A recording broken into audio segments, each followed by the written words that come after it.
Chapter 5. Feed Your Demons. Dionysus, how the hell did we get here?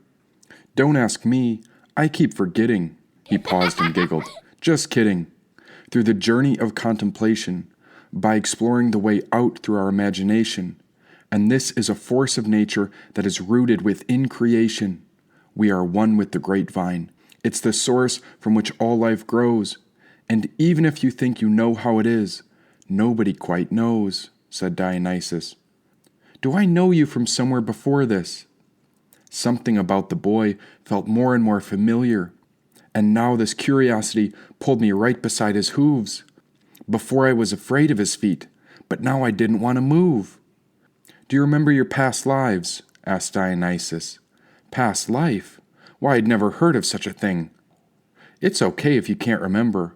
I know how the forgetting goes, because I've lived in so many bodies since I lived in 1,000,000 different fingers, wings, and toes. Once I was a mother. Then I gave birth to millions of daughters and sons. Then another life I lived as a deer in the mountains where the creeks and rivers run. You see, I've lived in so many forms that I've lived a life in every single nation. Oh, I've seen everything everywhere, because my father and mother go beyond the beginning, middle, and the ends of creation, said Dionysus. A gear burned in my mind because a lot of strange questions started to align. Many fail to recognize the power of our minds, because behind the mind is our transcendental spiritual nature, which can see beyond this earthly veil. If we tune the mind to align with spirit, then we can understand how our spirit transcends birth and death. Know that the nature of this world is within us all, and all of us are tied to nature's breath. Without the wind of air, our bodies would have no power or force. You should know that there is a secret name for this symbol of the soul. It is called Lungta, which translates as wind horse, said Dionysus. Confused and curious, I watched the crane take flight over the pond. Its wings propelled the bird's body when it shaped itself like an arrow and pierced the water to go down beyond. A brief splash settled, but the crane never came up. I turned to look at Dionysus. Where'd the crane go? Hold up. I pointed to the water, but the bird never resurfaced. Tune into the bird, then you'll see where he goes. Can you imagine the depths he's gone to find you? And he wants to show you what few will ever know, said Dionysus. My mind was perplexed as we waited for the bird. I focused my brain on its white wings, and there was a message I heard. Now my sight had gone black, but I could feel the crane thinking. Now I realized it was the only creature who had come looking for us, and now this pure bird was sinking. That crane dove deeper and deeper. I could feel it at the bottom of my own mind. And when I tried to open up my eyes, I screamed out, I can't see, Dionysus! I've gone blind! I crouched low to my feet because I had to sit down. My hands shook on the earth, but I had no sight in my eyes while my fingers felt around. You might not believe me, but all of the creation is connected to your own brain. And sometimes we need a little friction to create magic, and so the thing you call suffering is more like growing pains, said Dionysus. My sight was gone. There was nothing I could see. I crawled in between two rocks, and there I waited on my knees. Have I sinned so bad to deserve this? Neither you nor your parents have sinned, but this happened so that the works of God might be displayed. As long as there is day, we must do the works of him who sent me so that our debts can be paid. Night is coming, when no one can work.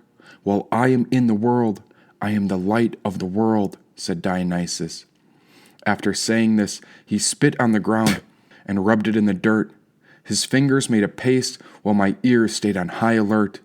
He whispered under his breath. Yes, Dionysus chanted a prayer I couldn't quite hear. His fingers raised the dirt in his hands and held the muck around my eyes and beside my ears. Holding his hand over my sight, he covered the top of my face.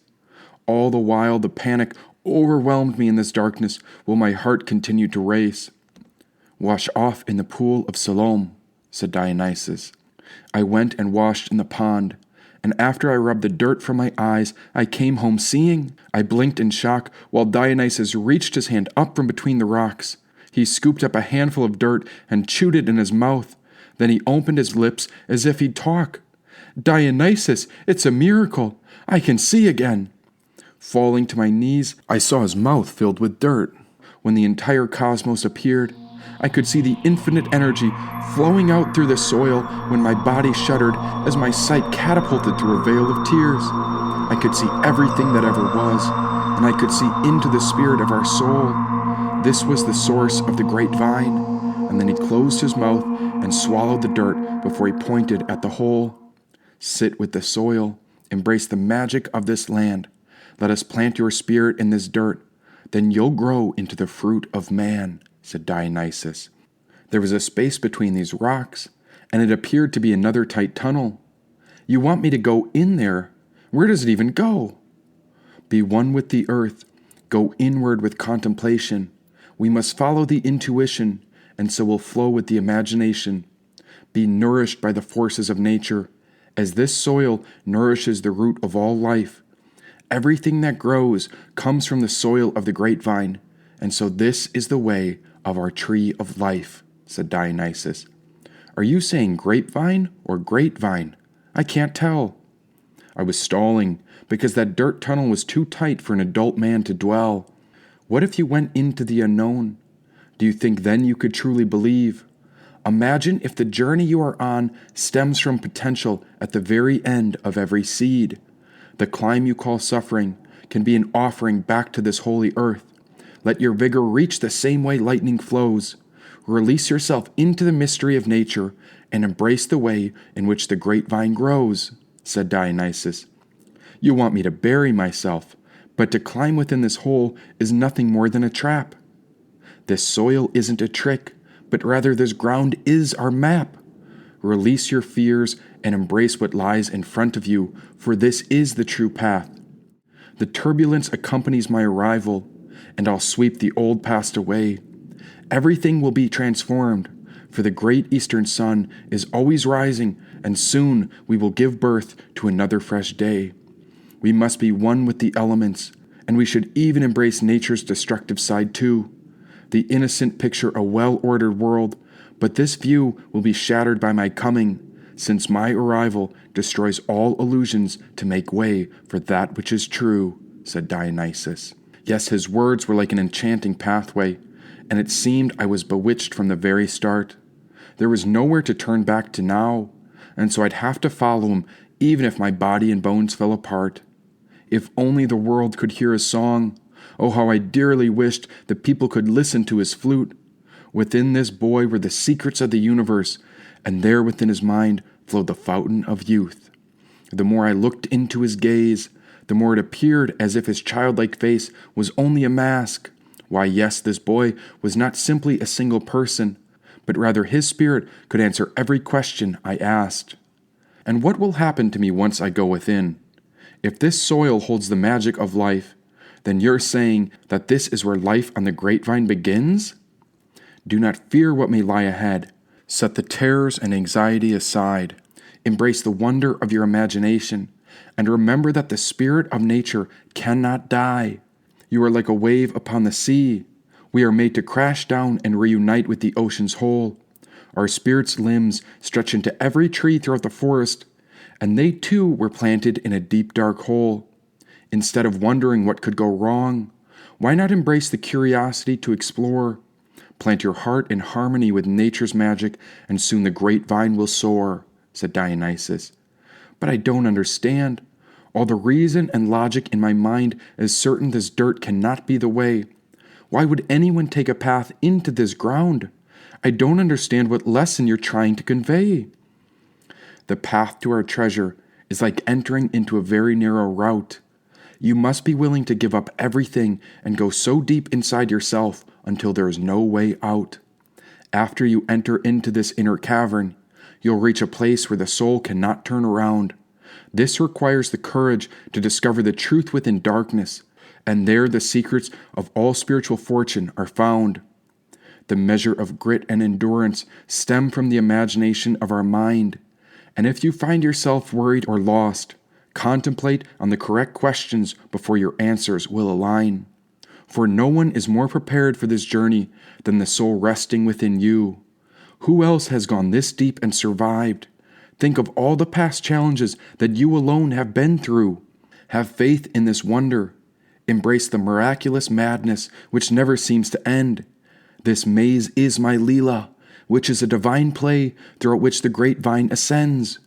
You may think of me like a trickster, and so you'll dance to my flute's tune. But before long, you and I will sit together and watch the fruit of the grapevine rise and bloom. Go deep with the soil. There you will find all that you are. And if you get afraid of this darkness, picture me in your mind, and I'll be your North Star, said Dionysus. He spoke of a path out, and of course I needed to find the way. But he told me to bury myself within this dirt, and so I wondered if he'd lead my soul astray. Again I looked at the dirt hole pressed between the two boulders, and I could not fathom what was left to do. The boy and I had been trapped in a nightmare for so long, and everyone I'd ever known had disappeared, gotten lost, or given up before they'd found the way through. Was it all a mad dream? Was any of it real? The longer it went on, the more its entirety became surreal. Well, why not go crazy for love? I think you should give the dark path a try. What if an ounce of courage changes the fate of the universe forever? Then would all of it be worth it for a single step inside? Said Dionysus. The longer I waited, the more I realized there was nowhere else to go but to embrace this wonder. I took the first step in, but the dirt grabbed hold of my leg and began to pull me under. This felt like a trap, and now I was stuck in something like quicksand. Well, are you going to help me, Dionysus? Surely this isn't part of the plan. Everything that ever hopes to bloom starts just like this, and you're not stuck unless you quit. So the real question that's left is, how do you imagine we'll get out of it? Asked Dionysus. Dionysus, there's nowhere to go. This can't be the way. You're such a little prankster, and this is no longer a funny way to play. I tried to step out of this hole, but its power was relentless as it pulled my leg deeper. With one foot out and one leg in, I reached for Dionysus, but he refused to give me a hand and continued on as a preacher. If your body can go no further, then what about the mind? Can you wonder your way out of this weight? After all, only the imagination can surpass all space and time. Rather than focus on what isn't working, why not ask the questions that have been lingering all along? Are you brave enough to call upon that inner spirit you call a demon? Maybe then we'll find the path where we belong, said Dionysus. There is no demon within me, but rather I am a man pinned along a sharp edge. Dionysus, my boy, we're trapped in the underworld, and if we don't find the way out, then both of us are dead. Oh dear Levi, the truth is like a sharp blade, and so it pains me to admit that you are indeed possessed. You've been trapped by your selfish desires for control, and only after you ask the right questions can you find the way through this challenging test. You are not damned by this possession, but rather this is an opportunity awaiting a breakthrough. What if you're willing to welcome these unknown forces? Then I wonder if you'll find that which is profound and true, said Dionysus. It's all for nothing. There's nowhere left to turn. The more I press forward, the more I realize we've passed the point of no return. We are trapped at the very bottom, and no one will ever find us here. I'm halfway buried in between the sinking muck, and knowing my luck, my bones will lie here as I dissolve over the next hundreds of years. That's it, Levi. Submit and let go. Enter the path where there is no way out, and once you let go, only then we can grow. There is a reason you do not yet know the way. This is because you have yet to take this path before. The mind is like a bountiful garden. Do not get tripped up on the weeds you fell for before. To say it's all for nothing is like living as a setting sun. It's giving up on the race right when you're almost done. Don't get lost in what you call suffering. There it traps the spirit in a personal depression, because if you fail to accept the grace of this moment, then you'll be pinned by a hidden aggression. There is a contrast to the setting sun mentality, which is like a release from the confines of a tight cocoon. Once you discover the brilliance of the morning star, Then you will know the way in which our grapevine blooms, said Dionysus. Oh, why don't you just leave me alone? Just bug off and go away. I want to be who I am, and if you know the truth, then why not just show me the way? I'm trying to show you, but it is your intention that must bring about the change. Listen very closely to the way I speak, and within this wisdom is the way out, said Dionysus. In my heart, all I hoped for was that he would take out his flute and play a tune until I forgot about this madness.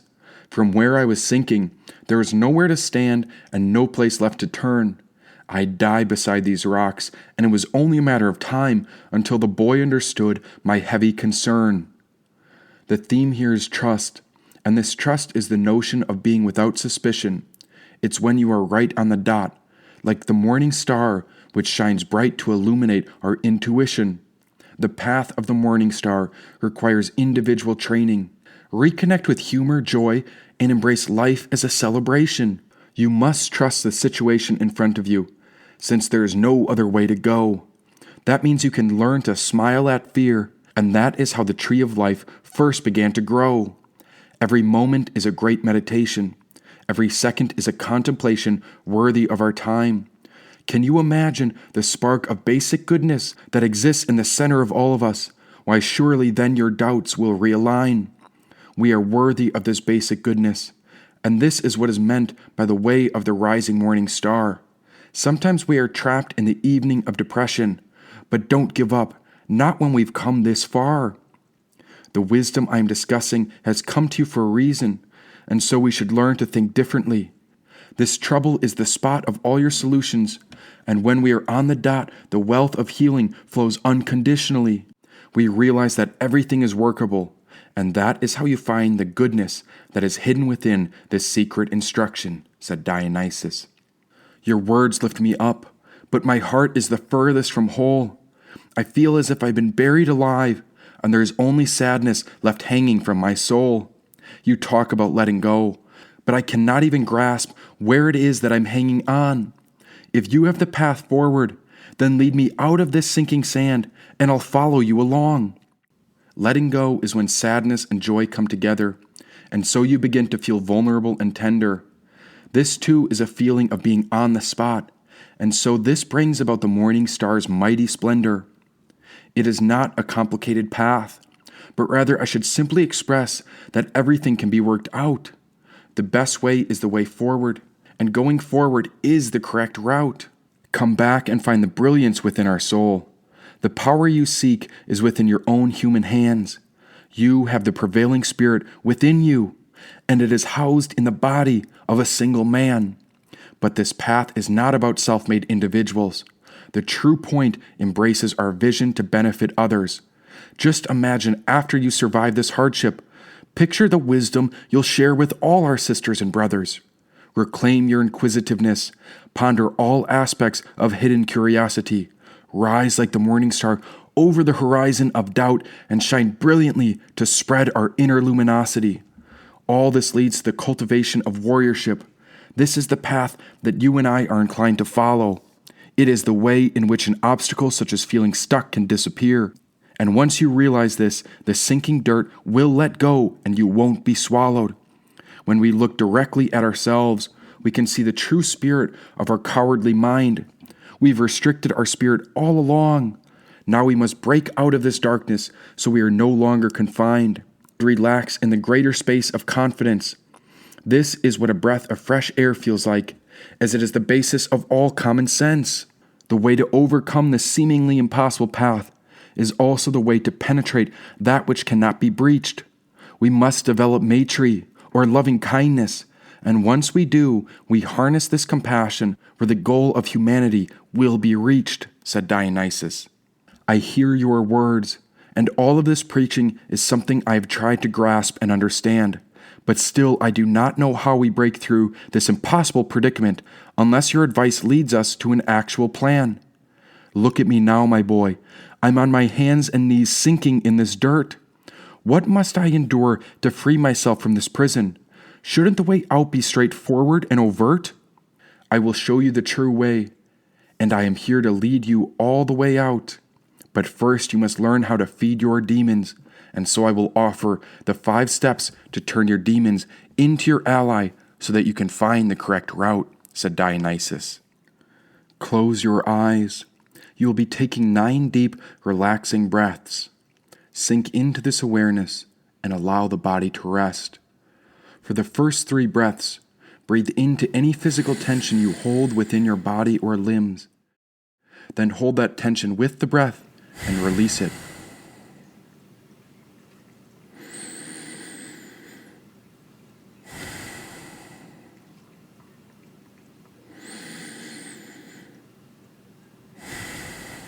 For the second 3 breaths, breathe into any emotional tension that you may hold.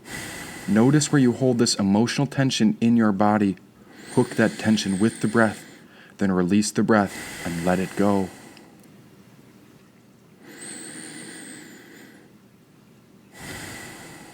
For the last 3 breaths, breathe into any mental tension or worries that you are holding. Notice the mental tension in your body, then hook that tension with the breath. Release it and be open to this meditation that's unfolding.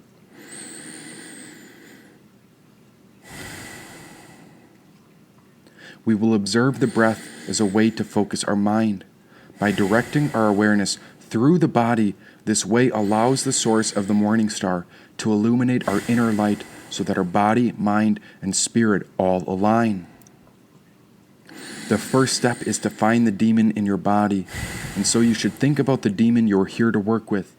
Perhaps you'll remember a particular time or incident, and as you scan your body, locate where you are holding this demon strongly in your body so that you can picture this demon like a character in a myth. Where is this demon held in your body?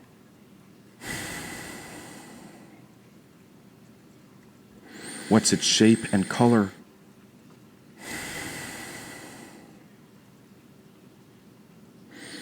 What is its texture and temperament? Is it quite large, or is it something much smaller?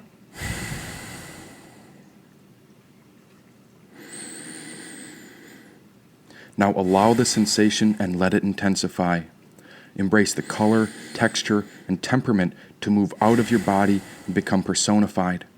What would it look like if it were right in front of you, standing there with limbs, a face, and eyes? What color is it, and how big is its size? Notice the surface of its body, its density, gender, character, emotional state, and then I want you to look at it right in the eyes. What is something about the demon that you did not see before? Now ask the demon these questions. What do you want? What do you really need? And how will you feel when you finally get what you've come here for? Now I want you to switch places with the demon. Stand up and sit in its seat. Keep your eyes closed, and I want you to come forward and step into its feet. I sat up and emerged from the muck. No longer was I sinking, and no longer was I stuck. Take a moment to settle into the demon's place, and notice how it feels in this demon's body. What is it like to be in this form? And now look from the demon's point of view to see how your normal self would be embodied. Next, answer these questions as if you were speaking as the demon. What I want is... What I really need is... And when I get what I really need, I will feel... Return to your seat and settle back into your own body. See the demon opposite of you as you yourself are back in your own form and totally embodied. It's time to dissolve your body into nectar, and this is the magic within the dirt and the source of the great vine.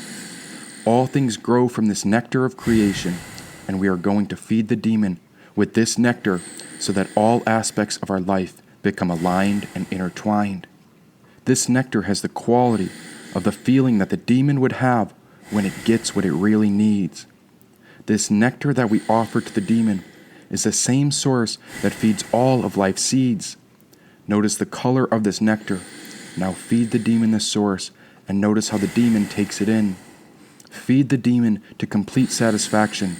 Now this can take some time, and if the demon is unquenchable, imagine how it would look if this demon was completely satisfied. And so I saw this nectar like honey, and it was the magic within the soil where all life starts to grow. The demon couldn't get enough of this profound source, and so I watched this demon eat until it was totally full. Notice if there's a being who is present after the demon is completely satisfied. If there is a being present in place of the demon, then this being is in fact your true ally. If it is not, invite an ally to appear. And if there is no being present after feeding the demon to satisfaction, then invite an ally to appear, since there is nothing left to fear. When you see the ally, notice all the details of your new friend. What is its shape, its size, color, surface of the body? Does it have a gender or certain characteristics? What is its emotional state? Then look into its eyes and notice something you didn't see before in case you missed it. Once you feel connected with the energy of the ally, ask these questions. How will you help me? How will you protect me? What pledge do you make to me? And how can I access you so that both of us are free?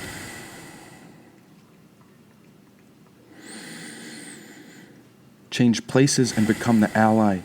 Take a moment to settle into its body. Notice how it feels to sit inside the ally, and notice how your normal self appears from the point of view from which the ally embodies. When you are ready, answer these questions speaking as if you were the ally. I will help you by... I will protect you by... I pledge I will... and you can access me by... Then return to your original seat. Take a moment to settle back into your own body and see the ally opposite you. Look into its eyes and feel the energy pouring out from your body as you recognize that this ally has been an angel in disguise. As you feel the energy of the ally coming into your body, let it spread all the way down to the soles of your feet, and let it spread everywhere inside of you while you sit in your seat. Imagine that this ally dissolves into light. Notice the color of the sight and feel the light dissolving into you. Integrate this luminosity into every cell of who you are, and take note of this feeling of the integrated energy of the ally that has come to dwell within you. See how the demon and the ally are one, and so there are no problems left to solve. Now you are integrated with the energy of the ally. Dissolve. Just rest. Pause until the mind begins again. Gradually come back into your body, recalling the feeling of the energy of the ally in your body. Now the demon was gone, and all that was left was a strange force. It was invisible like the wind, but it was riding upon a horse. Somehow the mind was like a narrator, and I saw how the soul was in charge of this entire dramatic play. How come it had taken me so long to feed my demon? And now I realized that this demon was my ally, because I'd finally understood what it came to say. I want to tell you a story about the butterfly, who was preparing to leave its safe cocoon. This little one had to summon strength for the journey, and day by day the caterpillar knew it must leave soon, for it too was trapped. It was lodged in a very dark place. There it waited, present in each moment, and the butterfly had nothing to do but observe this tight and difficult space. All it could remember was life as a little bug, and it could not conceive the change occurring before its very own eyes. Why, yes, the little creature envisioned an ally no different than you, and in time, a beautiful new form would arise. The transformation begins deep within stillness, where the most profound treasure is stored. Here the secrets of the universe were whispered to the butterfly, and before long, this wisdom became the butterfly's reward. For you are like my butterfly, a worthy ally and mighty protector. You have come a long way to find yourself, and soon your wings will emerge as you feast upon the grapevine's nectar. This tunnel of dirt was not a trap, but rather it is the place where the mighty seeds grow. Our spirit has been planted deep within the earth, and this dark cavern is the space from which my beautiful butterfly will grow. Remember your awareness. Let the mind embrace the fluidity of the wind. Soon the way of the warrior will be realized, and so a new journey begins, said Dionysus.